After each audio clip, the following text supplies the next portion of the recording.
So let us solve another problem on of continuous beam using the flexibility method. So here this is the problem which was already solved using the stiffness method and also using the slope deflection. So the same problem I am solving by the flexibility method also. So this is having a span of AB, BC and CD. There are three spans. So as you can see, there is a loading of 40 kN, two concentrated load of 40 kN which are symmetric in nature on span B, and there is a load of UDL on BC and a point load of 50 kN. Then there is a load of 80 kN on span CD. Okay, so we also know that the section varies for AB, BC and CD. So this is your continuous beam. We need to analyze this and find out the all the end moments and reactions. Okay, so first of all, what we do is that we try to identify what are our reactions, and based on the reaction we determine what is the redundants. So I told you what is redundant in the last class. So while explaining the last class, I told you the redundants are those reactions. If I remove those reactions also, the structure remains stable itself, right? So I hope you remember that. So I'm going to explain you again how to solve those reactions. Okay, the first thing what we do, the first step is to solve what is the free body diagram of this. I'll simply draw the free body diagram of this like this. So if this is your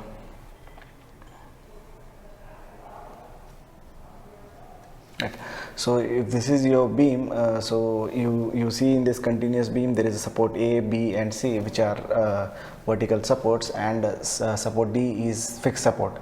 At fixed support we'll have two reaction, one is vertical reaction, the other one is moment reaction.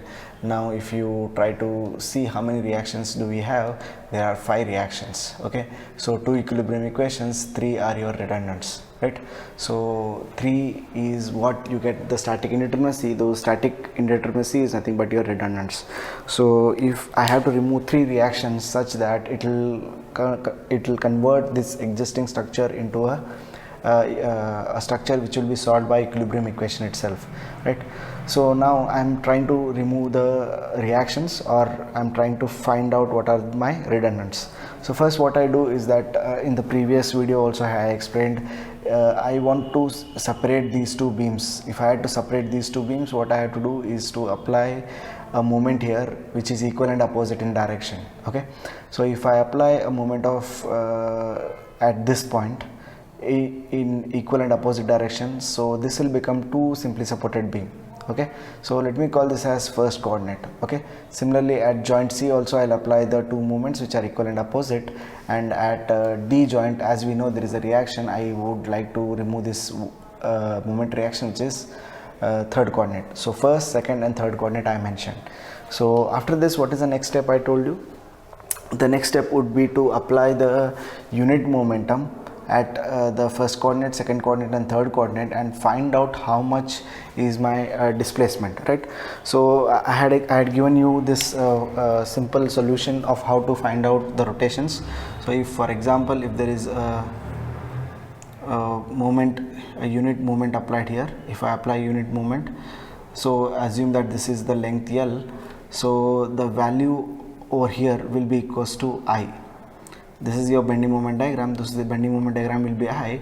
So if I divide by EI, it will become M by EI diagram, and if I load the M by EI diagram on the simply supported beam, so this will be my conjugate beam.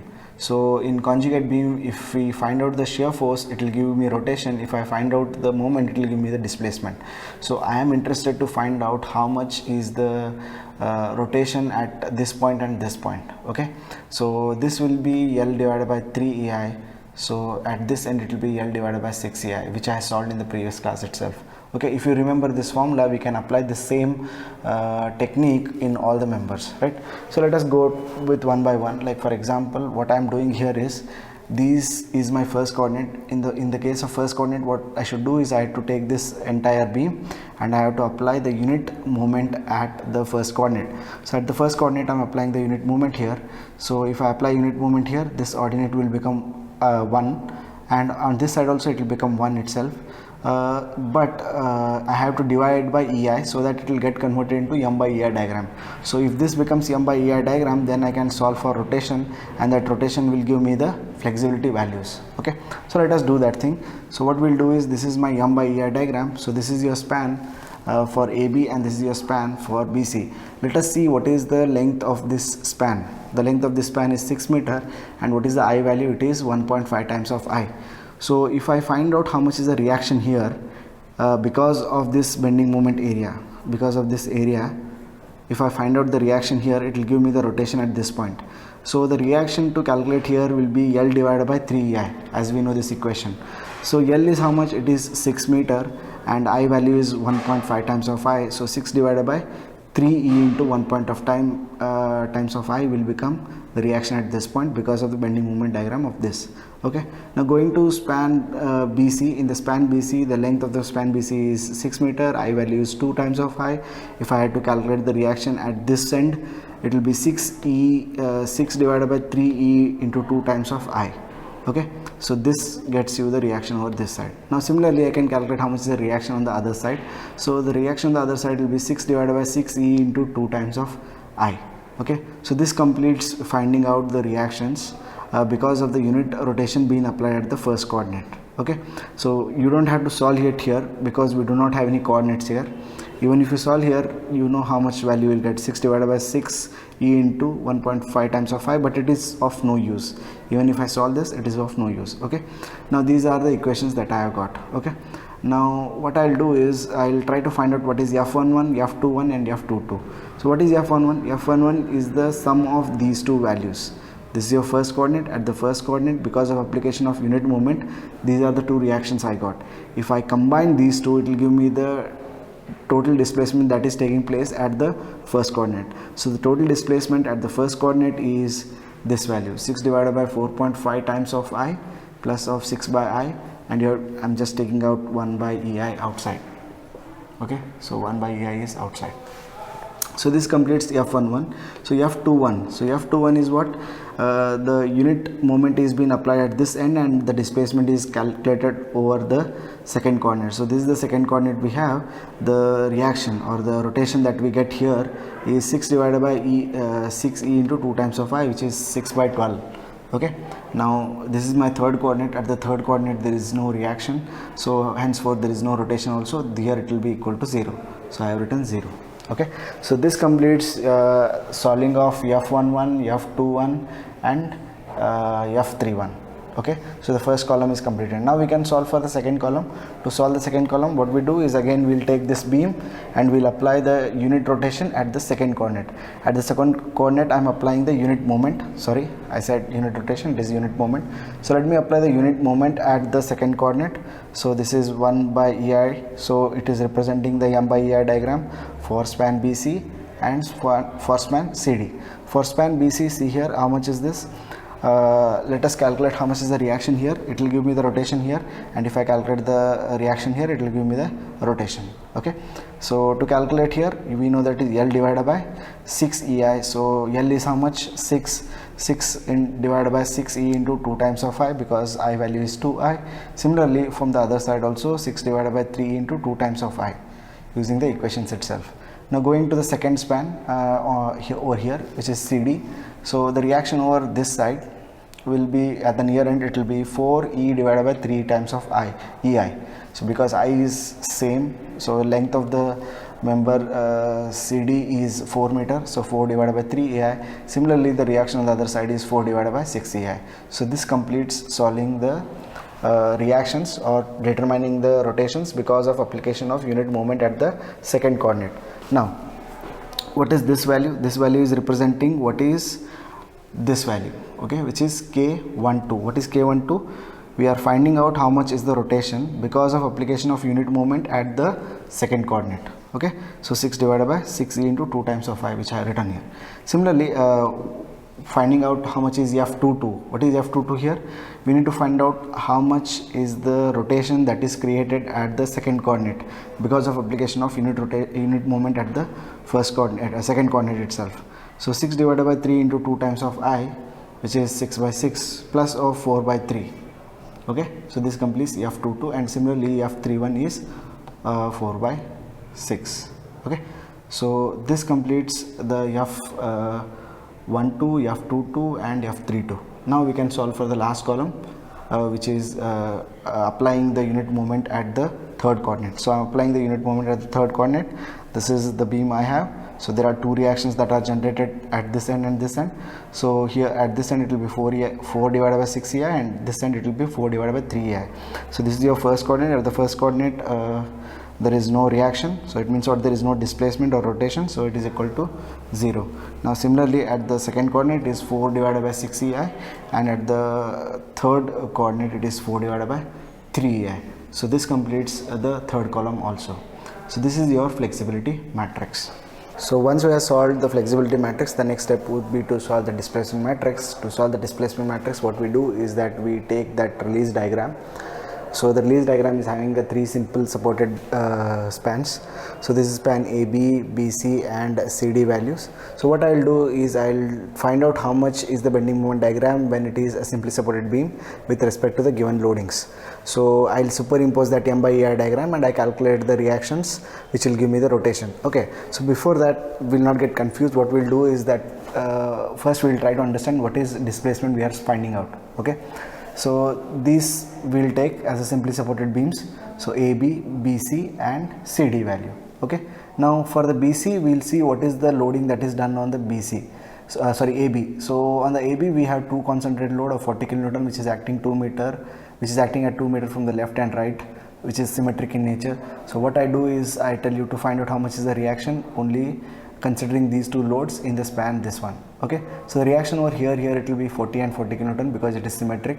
So if I have to calculate how much is the bending moment diagram, this is the maximum bending moment diagram that I can get here is 40 into 2, which is 80 kilonewton meter, right? So the maximum bending moment diagram, maximum bending moment in this section will be of 80 kilonewton, and the bending moment diagram would be like this. Okay, you try to draw it separately and determine whether it is correct or not. Okay, so it will be like this nature, so which is symmetric in nature also. So 80 divided by EI, so what is the value of I? It is 1.5 times of I, so that's why 80 divided by E into 1.5, this will give me come M by EI diagram for this span which is AB. Now similarly we'll go for BC. For BC it is loaded by UDL and also pin jointed, also a concentrated load of 50 kilonewton. Okay, now for span BC what I'll do is first I'll consider the UDL. According to the UDL I try to define what will be the M by EI diagram. It will be a parabolic in nature as we know, and if I have to calculate what is the maximum bending moment diagram in this span, because of the UDL it will be WL square by 8. So W is 20 into 6 square divided by 8 will give you 90. Okay, so it should be divided by EI value. So how much is EI value here? 2 times of I is there, so it will be 2 EI value. So 90 divided by 2 EI and the parabolic bending moment diagram. So this completes for span second, and because of only UDL. Now let us go to point load that we have. The point load which is 50 kilonewton. So if I have to find out how much is the reaction at this end, it will be 50 into 4 divided by 6. So we will calculate how much is the reaction at this end. And similarly we can calculate the reaction here also. If I have to find out how much is the maximum bending moment, it will act at the concentrated load where the concentrated load is being applied. So this reaction multiplied by 2 will give you the maximum bending moment in case of span BC when it is subjected to only point load, which is 50 kilonewton. So this becomes my bending moment diagram. So the maximum peak bending moment or the maximum bending moment is acting at concentrated load which is 50 kilonewton, and the maximum bending moment there is 66.66. Okay, again it should be divided by 2 EI because we want to convert this into M by EI diagram. So this completes the M by EI diagram on the span AB, BC, CD with respect to the loading that is given for the structure. Okay, so once this is done, what we do next is to find out how much is the reaction at all the ends. Okay, so let me tell you, if this is the span, this is your symmetric loading, you calculate this total area and divide by 2, you will get to know how much is the reaction over here, right? So what is this trapezoidal area? Trapezoidal area, this width is 2 meter. Okay, this total width is 6 meter. So 2 plus 6 divided by 2 multiplied by the maximum ordinate which is 880 divided by 1.5 times of EI will give you the total area of this bending moment diagram. This area you will get to know. So this is symmetric in nature, so what I will do is total area divided by 2 will give me the reaction at this end and this end, which is 106.66 EI reaction here and 106.66 EI. Okay, now what is this 106.66 EI is representing? It is representing how much is the rotation here, how much is the rotation that is taking place because of this loading that is being done, considering it to be simply supported. Okay, so these are my displacements. Now similarly I can also solve for span BC. This is the span BC I am taking. I want to find out how much is the displacement or the rotation that is taking place because of only UDL. So here we have bending moment diagram. So the total area of this will be 2 by 3 into 90 divided by 2 EI into 6 will give me the total area. Again divide by 2, you will get to know how much is the rotation at this end and this end, which is 90 divided by EI, 90 divided by EI. Now similarly again the same span is taken, which is BC span, and it is loaded by only concentrated load, which is 50 kilonewton, and this is the M by EI diagram I get. Now what I'll do is I'll solve how much is the reaction at this end and I'll find out how much is the reaction at this end. So to solve the reaction at this end, what I do is that RA into 6. So RA into 6, I'm simply taking this as RA. You can write anything you want. Let me consider it as RB. So I'm determining how much is the slope at this end. Okay, and I want to also find out how much is the slope at this end. So to solve that, what I'll do is RB into 6, this reaction into 6, minus of this area. What is this area? 1 by 2 into 33.33 divided by EI into 2 will give me the area of this triangle with respect to the CG of this triangle to the point where we are taking the moment. So it is 1/3 of 2 plus of 4 meter length. Okay, so we have multiplied the lever arm. The next is to go for this area. This area will be 1 by 2 into 33.33 divided by EI multiplied by 4. So that gives you the area multiplied by the CG with respect to where we are taking the moment. So 2/3 of 4 is been multiplied. So if you simplify this, you will get to know how much is RB value. So the RB value is 55.55 I am getting. Now what we can do is we can take the total load. So how to calculate the total load? Calculate this total area. 0.5 multiplied by 33.33 divided by EI multiplied by 6 will give you the total area. So total area minus of this reaction over here, which is 55.55 EI, will give you the reaction at this end, which is 44.44 EI. Like this, we need to calculate how much is the reaction over here. So after solving all these reactions are nothing but the rotations that are taking place in the given structure with respect to all the existing loading. Now what we'll do, we'll go to the first, second, third coordinates and we'll take the sum of all the displacements that are taking place. Okay, now this is my first coordinate. At the first coordinate, because of these two loads at this joint, the displacement is 106.66. because of UDL it is 90 by EI, and because of this concentrated load it is 55.55 EI. So if I take the sum of these three things, this and this, it will give me the first displacement. So displacement 1 is representing the displacement that is taking place at the first coordinate, which is the sum of these three. Now if I want to find out how much is the displacement at the second coordinate, this is my second coordinate, I need to take the sum of these reactions. Okay, so sum has been taken. Now the last one is to find out how much is the displacement at the third coordinate, which is this reaction, which has been written. So this completes finding out how much is your displacement matrix. So this completes your displacement matrix. Next step is to find out the force matrix. To calculate the force matrix, we already have the flexibility matrix. So inverse of that flexibility multiplied by negative of displacement matrix will give me the force matrix. So we have determined the force matrix. You try to solve it by yourself and see whether you get these values or not, and also verify the solution that you got from stiffness method and also the slope deflection method. Okay, so what are these values that I have determined here? So these values are nothing but this is first coordinate. First coordinate is representing MBC value. Okay, now what is the second coordinate? Second coordinate is represented by MCD value. Now what is the third coordinate? Third coordinate is representing MDC value. Okay, so these are the moments that I have calculated. Similarly, you can solve how much is your MBA. What will be MBA? it will be equal and opposite to that of MBC. And what will be MCB? MCB will be equal and opposite to that of MCD, and we already have calculated MDC. Now what will be MAB? MAB will be equal to 0.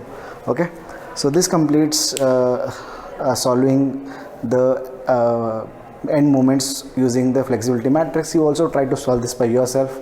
Okay, now for your third internal, what I'll do is I'll ask 3 questions from the matrix method of stiffness, and I'll ask 1 question from flexibility method of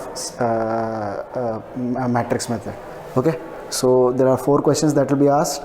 So 1 question will be asked on flexibility, 3 questions will be asked on stiffness. Okay, so if you find any difficulty or if you find any problem, you try to ask me. I'll try to solve another problem, or I'll try to analyze another continuous beam using the flexibility matrix itself. Okay, thank you.